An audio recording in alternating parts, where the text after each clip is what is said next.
Soy doctor en Historia y profesor del Departamento de la Disciplina en la Facultad de Artes Liberales de la Universidad Adolfo Ibáñez. Hoy día vamos a trabajar el proceso del final de la Segunda Guerra Mundial y el inicio de la Guerra Fría, con sus distintos impactos, dinámicas de sorpresa y la crisis que generó. En términos generales, ese proceso es conocido como la crisis de mediados del siglo XX.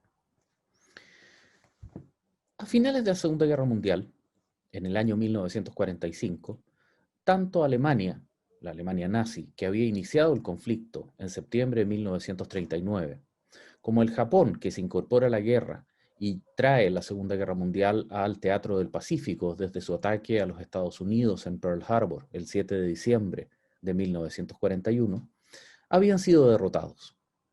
Para Alemania, su derrota implicó su fragmentación política.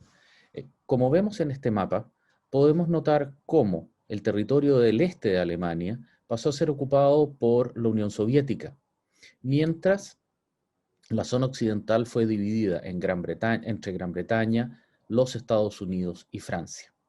Por su lado, la capital alemana, Berlín, que se ubicaba físicamente en el territorio de Alemania Oriental, controlado por los soviéticos, fue a su vez también dividido entre Berlín Oriental, controlado por la Unión Soviética, y tres sectores al control de los países occidentales, Estados Unidos, Francia y Gran Bretaña. Esta división marcó el inicio del proceso que es conocido como la Cortina de Hierro, que separó al bloque de los territorios conquistados o liberados por la Unión Soviética de aquellos territorios liberados por los estados occidentales. Esa situación implicó el inicio de una dinámica de rivalidad entre dos visiones de mundo tremendamente distintos. El caso de Japón, por el contrario, fue totalmente distinto. Si bien la nación japonesa se encontraba preparada para librar un conflicto, una guerra total contra los Estados Unidos, en lo que esperaban fuera la invasión a desarrollarse el año 45-46, en realidad el lanzamiento de las dos bombas nucleares sobre Hiroshima y Nagasaki terminó por poner fin a su resistencia. Esto implicó que un nuevo mundo nació y la derrota de estas dos potencias agresivas implicó que en una reunión cumbre, conocida como la reunión de Potsdam, un nuevo mapa del mundo sería dibujado, y al mismo tiempo el nacimiento de una nueva organización internacional conocida como la ONU, la Organización de las Naciones Unidas, donde los distintos estados de la Tierra podrían reunirse a solucionar sus problemas, pero con un Consejo de Seguridad, donde los 5 principales vencedores de la Segunda Guerra Mundial tendrían derecho a veto, es decir, a detener cualquier proceso que ellos consideraran amenazaba con iniciar nuevamente un conflicto mundial. El mundo, después de 1945, parecía haberse ordenado, parecía estar estabilizado y que un nuevo sistema internacional estable podría nacer de la mano de la creación de las Naciones Unidas y de lo que se esperaba desde Occidente fuera un sistema político balanceado y cooperativo. El problema fue que tanto los Estados Unidos y el bloque occidental como la Unión Soviética tenían expectativas diferentes. Consideraban que un mundo estable y ordenado después de la guerra era algo completamente diferente.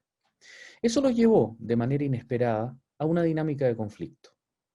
Para los Estados Unidos, el que la Unión Soviética buscara imponer un proceso político revolucionario que expandiera la dinámica de su revolución a todo el mundo era algo con lo que no se contaba.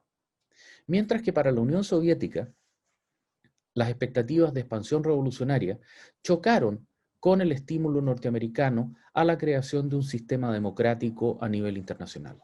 Es decir, que los distintos estados, tanto liberados por las fuerzas aliadas como aquellos descolonizados tras el fin de los grandes imperios europeos, pudiesen acceder al autogobierno de acuerdo a sistemas democráticos que fueran determinados localmente. Ambos procesos generaron inicialmente una etapa de sorpresa, pero rápidamente esa sorpresa se convirtió en temor. Cuando los soviéticos comenzaron a imponer regímenes comunistas en los estados del este de Europa, y cuando los Estados Unidos comenzaron a oponer resistencia frente a una dinámica de estas características, llevando a una multiplicidad de conflictos. Hasta el día de hoy no está totalmente claro cuándo la Guerra Fría comenzó, pero existen tres opciones. Los motines que se desarrollaron en Polonia y Alemania Oriental a medida que los regímenes comunistas avanzaban, El intento de bloqueo soviético de las partes occidentales de Berlín, que llevó a Gran Bretaña y Estados Unidos a montar un enorme puente aéreo a través del uso de aviones de transporte para abastecer a toda la ciudad durante un extenso periodo de tiempo, un año y medio, dentro de los cuales destacó el invierno del año 48 al 49, o el intento por parte del régimen comunista de la Corea del Norte, el régimen comunista Juche, de invadir Corea del Sur para impedir elecciones democráticas que deberían haberse desarrollado en ese país ese mismo año. Como fuere, los tres procesos generan una sorpresa tremenda. Ninguno de los actores, ni la Unión Soviética ni los Estados Unidos, se encontraba preparado para un conflicto inesperado. Y eso lleva a confiar o a desarrollar instrumentos de poder que le permitan a cada actor lograr estabilizar un escenario no esperado y por lo tanto para el cual se sentían mal preparados.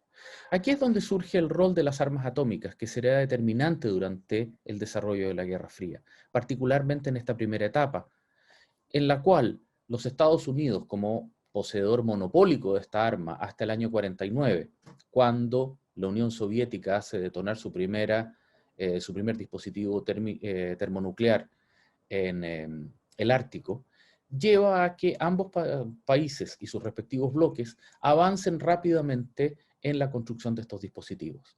También, en forma paralela, se construyen alianzas militares. Los Estados Unidos patrocinan la creación de la Organización del Tratado del Atlántico Norte, la OTAN, que a contar del año 48 permite que Europa y los Estados Unidos se unan en una suerte de defensa cooperativa. La Unión Soviética, por el contrario, busca también defenderse de Occidente a través de la creación de una alianza militar conocida como el Pacto de Varsovia, que abarcaba a los estados europeos orientales que habían quedado bajo su influencia. Con ese proceso, a contar del año 50, ambos bloques se encontraban configurados, existía una frontera política claramente definida y al mismo tiempo, el telón de hierro, perdón, y al mismo tiempo una dinámica de conflicto bastante curioso, porque por un lado eran rivales y antagonistas, pero por el otro lado ninguno de los dos bandos podía iniciar un conflicto, porque una guerra nuclear sería la derrota de todos los bandos, tanto del atacante como del receptor del ataque. No tenía ningún sentido ser el dueño de un cementerio de cenizas nucleares. La Guerra Fría, como proceso de varias décadas de duración, se divide en una serie de trozos o partes que permiten entender mejor el carácter o sentido a través del cual éste se desarrolló. La primera fase de la que conversábamos hace algunos momentos se caracteriza por la percepción de un conflicto inminente. Extendiéndose entre el año 47 y 62, recibe el nombre de la carrera nuclear y es el reflejo de dos bloques, la Unión Soviética y los Estados Unidos, sorprendidos por la agresividad de su contraparte, que buscan un desarrollo armamentista nuclear extremadamente rápido, mientras temen que el adversario los ataque aprovechando su ventana de vulnerabilidad. Una de las dos características principales de este periodo es la creación de las asociaciones estratégicas que mencionábamos hace un momento. La OTAN, patrocinada por los Estados Unidos, y el Pacto de Varsovia, patrocinado por la Unión Soviética.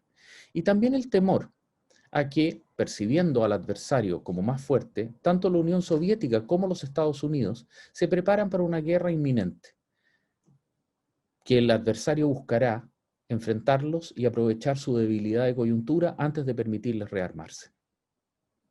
Este proceso culmina en el año 1962, donde un choque mal manejado sobre la isla de Cuba, en el Caribe, que llevó a la Unión Soviética a instalar misiles atómicos en esa isla, afectando o amenazando directamente a los Estados Unidos, estuvo a punto de generar una guerra atómica. Las consecuencias de esta crisis, también inesperada, de un error de cálculo al final del día, llevaron a que ambos bloques comprendieran que una guerra atómica era un evento demasiado peligroso y grave como para estar arriesgándose a desatarlo por cualquier situación de carácter menor. Eso lleva a una segunda fase conocida como la etapa de la coexistencia pacífica, periodo en el cual tanto la Unión Soviética como los Estados Unidos construyen un complejísimo equilibrio de poder. Ambos bloques aceptan que el otro puede mantener un equilibrio atómico que le impida atacarlos, pero al mismo tiempo sea lo suficientemente poderoso para que se sientan seguros. Este equilibrio, conocido con la sigla en inglés de MAD, significaba la destrucción mutua asegurada. Si uno atacaba, el otro podría contraatacar y ambos terminarían destruidos. La forma de aplicar este proceso se conoció como los tratados SALT, tratados de limitación de armas estratégicas, que regulaban en términos técnicos la cantidad de armas nucleares y misiles a través de los cuales estos podían ser lanzados. Este proceso se extendió hasta el año 79, cuando una serie de estados europeos y los mismos Estados Unidos, con la llegada al poder de Ronald Reagan, generaron un cambio de mirada. Su crecimiento económico y su prosperidad hacía posible enfrentar a una Unión Soviética que era cada vez más débil económicamente debido al enorme peso de destinar gigantescos recursos a mantener la par militar con los Estados Unidos. En ese sentido, la cuarta revolución industrial de la electrónica le permitió a los Estados Unidos desarrollar armamento comparativamente barato, pero muy superior al soviético. Esto les permitió un apremio político y estratégico, económico, a la Unión Soviética, que culmina por llevar a este bloque a su colapso final. Primero abandonando el Pacto de Varsovia el año 89 y posteriormente desapareciendo como Estado en 1991. Como hemos podido ver, el fin de la Segunda Guerra Mundial no trajo paz al mundo. Si bien las potencias agresoras, la Alemania nazi, el Japón imperial, incluso la Italia fascista, habían desaparecido, fueron reemplazados por un equilibrio de poder entre dos nuevas potencias, los Estados Unidos y la Unión Soviética, que tenían agendas muy distintas para el funcionamiento del mundo. La aparición de armas atómicas terminó de complicar el escenario, generando una división en dos bloques que se volvió asfixiante y que solamente sería superada cerca de 50 años después, a contar de 1991. Sin embargo, este nuevo periodo traería sus nuevos desafíos. Y nos queda la interrogante: ¿el mundo podría haber sido distinto al final de la Segunda Guerra Mundial? ¿La Guerra Fría era un conflicto inevitable? Muchas gracias. Que estén muy bien. Hasta luego.